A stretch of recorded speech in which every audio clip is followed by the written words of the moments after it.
Hi everybody and welcome to our module on renal endocrinology. The kidneys are not usually considered part of the endocrine system, but there are a number of hormone or hormone-like substances that are either released by the kidneys or that act on the kidneys, and so we'll go through all of the items listed on this slide in this video now. I'm going to start by talking about the enzyme renin, which is released by the kidneys, and in order to understand renin, we have to first talk about the JG apparatus, which stands for the juxtaglomerular apparatus. This structure gets its name because it's found near the glomerulus, and within the JG apparatus section of the kidneys, you can find JG cells.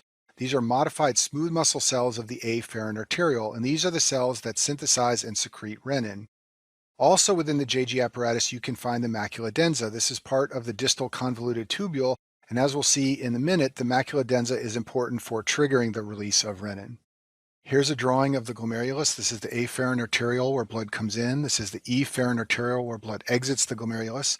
We've got a distal tubule shown right here, and this area in between these structures is called the JG apparatus. This is where you can find JG cells. These are modified cells of the afferent arteriole. This is also where you can find the macula densa. It's shown in green in this drawing. It's a portion of the distal tubule. Shown on this slide is my own diagram of the renin-angiotensin-aldosterone system, or the RAS. This is a system in the body that is activated by renin, and its job is to increase salt and water retention and raise the blood pressure. It is a response system in response to low blood pressure or low circulating volume. The way this system works is that JG cells release renin, which then converts angiotensinogen into angiotensin 1. Angiotensinogen is a substance constitutively produced by the liver. It can be found in the plasma, and when it encounters renin, it is converted into angiotensin 1. In the lungs, there is an enzyme called angiotensin converting enzyme, or ACE, which can convert angiotensin 1 to angiotensin 2. And then angiotensin 2 is the workhorse of the RAS. It has a number of effects, all of which are shown on this slide. The key effects are bolded in red. These include renal resorption of sodium and chloride, vasoconstriction of arterioles, and also triggering of the adrenal glands to release aldosterone. In addition, angiotensin 2 can activate the sympathetic nervous system and trigger the pituitary gland to release ADH. And all of these effects together work to raise the amount of sodium and water in the body and to raise the blood pressure, and therefore this system is a response mechanism when blood pressure or vascular volume gets low. There are three stimuli for renin release from the kidneys. They're all shown on this slide. The first one is low perfusion pressure. If there's low blood pressure or low circulating volume, this is sensed by the afferent arterioles, which can trigger the JG cells to release renin. The second stimuli for renin release is low sodium chloride delivery. Anytime there is a fall in perfusion to the kidneys, less sodium chloride is delivered to the macula densa. The macula densa senses this, and it can trigger the JG cells to release renin. Now, just an aside, in the first renal physiology video, I talked about tubuloglomerular feedback. This is a mechanism by which the macula densa can constrict the afferent arterioles to maintain the glomerular filtration rate. That is a second job of the macula densa. Its other job is to trigger renin release. And then the final stimuli for renin release is the sympathetic nervous system. This can activate beta-1 receptors in the kidneys, and that can lead to renin release. In addition, the sympathetic nervous system has some other effects on the kidneys. It may constrict the afferent and efferent arterioles via alpha receptors, and this will decrease the glomerular filtration rate to limit sodium and water excretion at times when the fight or flight system is activated. Shown on this slide are the key elements of the RAS. The first one is renin. This is the substance that gets the whole system going. Its job is to convert angiotensinogen to angiotensin 1. Second element is angiotensin 2, which has multiple effects. We'll go through all of these in this video today. And the final substance is aldosterone, which we'll also talk about later. It has effects in the collecting duct of the nephron. It can trigger the resorption of sodium and also the excretion of potassium and hydrogen ions. Next, I'm going to talk about angiotensin 2, and before I get into the specific effects of A2 on the kidneys, it's helpful to understand the big picture. So let's imagine that we have a kidney, and the job of the kidney is to excrete sodium and water into the urine. In the setting of low blood pressure and low volume, we want to excrete less sodium and water, and A2 is going to achieve this effect through two mechanisms. First of all, A2 is going to decrease the blood that flows through the kidneys. If we send less blood to the kidneys in general, less will go out in the urine. The second thing that A2 is going to do is cause the kidneys to retain more sodium and water. So it's going to say whatever sodium and water does go to the kidneys in the renal blood flow, make sure you reabsorb more of it. Both of these effects, less renal blood flow and more reabsorption of sodium and water, are achieved by angiotensin 2. The major way by which angiotensin II achieves these effects is through efferent arterial vasoconstriction. This is the main kidney effect of A2 that you want to remember. So let's look at this drawing of a glomerulus on the screen here. We've got the afferent arteriole bringing blood into the glomeruli and the efferent arteriole bringing blood out of the glomeruli. If we vasoconstrict the efferent arteriole, this will increase the resistance to flow through the system, and this will decrease the renal blood flow or renal plasma flow. And that's going to achieve one of those major goals we talked about in the big picture. We're going to decrease the renal plasma flow. There will be less renal blood flow in general. The second effect of this vasoconstriction of the efferent arteriole is that we are going to raise the hydrostatic pressure in the glomerular capillaries. That is going to increase the GFR and cause more sodium and water to be filtered into the nephron of the lumen. Now you might be saying, wait a second, Dr. Ryan, I thought you said we want to excrete less sodium and water in the setting of high levels of angiotensin II and low circulating volume, but you're telling me the GFR is going to go up. Well, it's true that the GFR goes up, but that is going to be balanced by more reabsorption of sodium and water so that on balance we send less fluid out in the urine.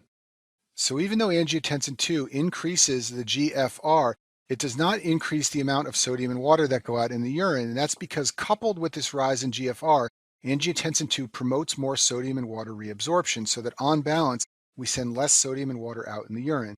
There are several mechanisms by which angiotensin II increases sodium and water reabsorption.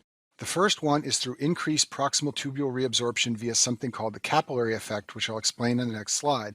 The second is through direct stimulation of sodium hydrogen ion exchangers in the proximal tubule, and I'll also show you that in a few slides.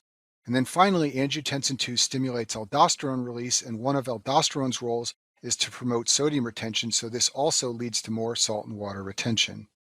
To understand the capillary effect, let's take a look at this drawing on the screen here. This is the afferent arteriole through which blood comes into the glomeruli, and this is the efferent arteriole through which blood leaves the glomeruli. Now, I already told you that angiotensin II constricts the efferent arteriole, and that's how it raises GFR. But that constriction has two other effects that lead to the reabsorption of more sodium and water. When you constrict the efferent arteriole, you drop the hydrostatic pressure beyond that constriction in the peritubular capillaries. This low hydrostatic pressure creates a favorable gradient for the reabsorption of sodium and water in the proximal tubule, and that is called the capillary effect. Another consequence of vasoconstricting the efferent arteriole is that you drive more fluid across the membrane into Bowman's capsule and you leave more concentrated plasma proteins behind. That raises the oncotic pressure out here in the peritubular capillaries. The oncotic pressure goes up. That also favors the drawing out of more sodium and water in the proximal tubule. So I've summarized these points on the slide. The efferent arteriole constriction of angiotensin II lowers hydrostatic pressure in the peritubular capillaries from less blood flow beyond the constriction. It also raises the oncotic pressure because more water is filtered in the glomeruli and more concentrated proteins are present in the peritubular capillaries. And the net result is that the efferent arteriole constriction by A2 leads to more sodium and chloride resorption. So even though you are driving more fluid and more salt and water into the nephron, you are then reabsorbing more of it so that the net effect of angiotensin II is the retention of sodium and water, which is what you want in a low blood pressure or low blood volume state. In the video on nephron physiology, I talk about the sodium hydrogen ion exchanger, which is important for the reabsorption of bicarb. Angiotensin II can increase the activity of these exchangers. That's going to pull more sodium out of the urine in the lumen of the nephrons and transfer it over to the interstitium or blood. And this is a second mechanism by which angiotensin II increases the reabsorption of sodium and water. Now let's talk about aldosterone. This hormone is synthesized and released by the adrenal glands, specifically by the zona glomerulosa cells in the adrenal cortex. It is a steroid hormone, and this is very different from renin and angiotensin, which are proteins. Aldosterone is a steroid, and therefore it can freely cross the cell membranes, and when it does so, it binds to a receptor that's found in the cytosol. Once it's bound to its receptor, it then modifies gene expression to exert its effects. This is a slide from the nephron physiology video showing the principal cells and intercalated cells of the collecting duct, and this is where aldosterone exerts its effect. It can increase the activity and the number of the sodium-potassium ATPases. It can increase the number of these sodium channels right here, which are called ENaC channels, and it can also increase the activity of the hydrogen pumps in the intercalated cells. Through all of these effects, there will be more reabsorption of sodium and water, and there will be more excretion of potassium and hydrogen ions. and I've summarized these points here. It increases the sodium potassium ATPase proteins and their activity. It increases the number of ENaC sodium channels. ENaC stands for epithelial sodium channels. These are the sodium channels found on principal cells. Aldosterone also promotes potassium secretion from principal cells and hydrogen ion secretion from intercalated cells. The overall effects are summarized here: more sodium and water resorption, an increase in the effective circulating volume. This is a positive effect in the setting of low blood pressure or low circulating volume, more potassium excretion, and more acid excretion. The major stimuli for release are angiotensin II and high potassium. In addition, ACTH can stimulate some aldosterone release, but this is really a minor effect. These two are the major stimuli for aldosterone release. The RAS is very important to understanding the physiology of shock and heart failure and many other disorders. It's also important because there are lots of drugs which act on the RAS system. I talk about all of these in other videos, but I'll just summarize them here for you. ACE inhibitor drugs block the ACE enzyme, which converts angiotensin I to angiotensin II, and this effect will lower blood pressure because there'll be less activity of A2. Angiotensin receptor blockers, or ARBs, directly block angiotensin II at its receptor, and they also lower the blood pressure. Beta blockers have many effects, but one of them is to block the sympathetic nervous system stimulation of the JG apparatus and therefore block renin release, and this is one of many mechanisms by which beta blockers lower blood pressure. There are a number of drugs that function as aldosterone antagonists. These include spironolactone and eplerenone. By blocking the effects of aldosterone, they will lower the blood pressure. They will also raise the potassium and lower the pH. And then finally, potassium-sparing diuretics are drugs like triamterene and amiloride. These drugs inhibit the sodium channel ENaC, which is the channel that's activated by aldosterone, so they will also block aldosterone effects, but not through antagonizing the hormone, through blocking the activity of this sodium channel. Natriuretic peptides are substances released by the heart that have effects in the kidneys. Atrial natriuretic peptide, or ANP, is released by atrial myocytes, and brain natriuretic peptide, or BNP, is the other natriuretic peptide. It is released by ventricular myocytes. The stimuli for release of these peptides is volume in the heart, which leads to myocyte stretch. And it's believed that these peptide systems evolved to oppose the RAS. They have effects that are opposite of the RAS. And the idea here is that if the RAS is overactive, there'll be more volume in the heart. That will lead to release of these peptides, which should dial down the RAS. So it's easy to remember their effects. They're all opposite of the RAS. These substances relax vascular smooth muscle via cyclic GMP. They function as vasodilators and lower the SVR. This is opposite of what angiotensin II does. They also promote diuresis, which is opposite of what angiotensin II does. Parathyroid hormone is released by the parathyroid gland, and I talk about this in more detail in the parathyroid video in the endocrine section. The role of this hormone is to maintain calcium levels. It's released by chief cells of the parathyroid gland, and the main stimulus for release of parathyroid hormone is hypocalcemia. Its net effects are to raise the calcium level in the plasma, to decrease the phosphate level in the plasma, and to raise the amount of phosphate going out in the urine. In the kidneys, parathyroid hormone has three effects. First of all, it will increase calcium resorption in a distal convoluted tubule. I'll show you a picture of this in a minute. It will also decrease the reabsorption of phosphate in the proximal tubule. This will lead to more phosphate elimination in the urine. And then finally, it will turn vitamin D into its active form, 1,25-hydroxyl vitamin D, in the kidneys. Now, parathyroid hormone also has effects on the GI tract and bone, and I talk about those in more detail in the parathyroid video. This is a drawing of a proximal tubule cell found in the proximal tubule of the nephron. In this section of the kidneys, you can find a transporter that reabsorbs sodium and phosphate. This transporter is inhibited by parathyroid hormone. That leads to more phosphate excretion. Shown on this slide is a drawing of a cell in the distal tubule section of the nephron. In these cells, you can find a calcium-sodium antiporter on the basolateral membrane. Parathyroid hormone activates that transporter. This will increase calcium reabsorption and raise the serum calcium level.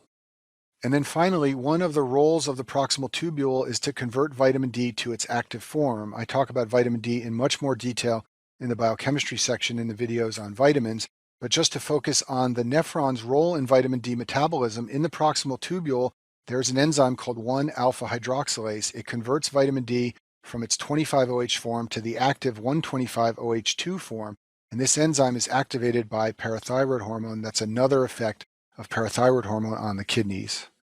Erythropoietin is also called EPO. This is a hormone released by the kidneys that stimulates red blood cell production in bone marrow to maintain the red blood cell level in the plasma.